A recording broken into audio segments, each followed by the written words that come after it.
Hi, this will be the last and last video for Present is Everything Osho. So listen to it carefully what Osho has to say. लगा दी उतनी ही मैंने चुनौती स्वीकार की। बस चुनौती को स्वीकार करने की बात है। फिर ध्यान एक अद्भुत अभियान। चांद तारों पर पहुंचना आसान,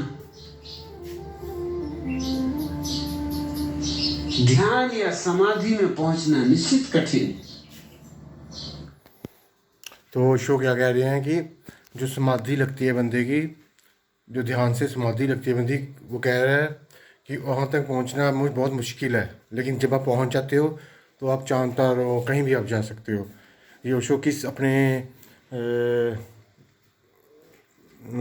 नॉट बिलीफ बट ऑब्जर्वेंस से बोल रहा है कि आप, जैसे मैं एनलाइटेंड हुआ था 1921 में, तो आप चांद तारों कोई सीमा नहीं रहती आपकी। आप ऐसे इस बॉडी पे ट्रैप हो ना, अंदर ट्रैप हो, तो आप कितना कम आपके पास व्यू है। तो जब आप एनलाइटेंड हो जाते हो तो पूरा आकाश आपका हो जाता है, पूरा यूनिवर्स आपका हो जाता है। तो so we should try for साधना।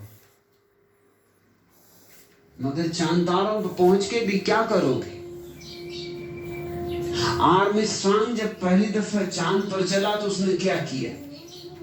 सोच रहा था पृथ्वी की कि कब घर पहुंचे, पत्नी, बच्चों की, मित्रों की। सोच रहा होगा कि कौन सी फिल्म लगी मेरे गांव की टाकीज में।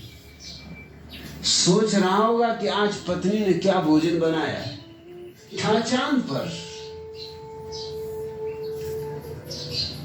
मगर सोच क्या रहा हो? आप चांद पे चले जाओ, आप मंगल ग्रह पे चले जाओ, लेकिन आपकी बुद्धि नहीं चेंज होगी जब तक आप खुद उसको चेंज नहीं करेंगे। तो ओशो कह रहा है जो एस्ट्रोनॉट्स होते हैं ना, वो तो कई ऐसे होते हैं जैसे आप हो इंटरनेशनल स्पेस स्टेशन में, लेकिन दिमाग घर पे है कि वाइफ ने क्या बनाया होगा, बच्चे स्कूल से आ गए, बच्चे सो गए होंगे, ये वे फलाना डलेंगा। तो ओशो कह रहा है बुद्धि बुद्धि रहती है, चाहे वो मार्स पे हो, चाहे अर्थ पे हो, चाहे किसी और प्लेनेट पे हो। बुद्धि आपको ही चेंज करनी पड़ेगी माइंड को कंट्रोल में लाने के लिए। मैंने आपको साधना बताई थी, विपස්සना साधना, तो वो आप ज़रूर ट्राई करें। सोच रहा होगा कि बस अब एक आध दिन की बात और है कि वापस लौटने की घड़ी आ जाती, घर पहुंचूंगा। चांद पर भी तुम तो तुम ही रहोगे, तुम कैसे बदल जाओगे? इसलिए चांद पे पहुंच के भी कोई कहीं नहीं पहुंचता,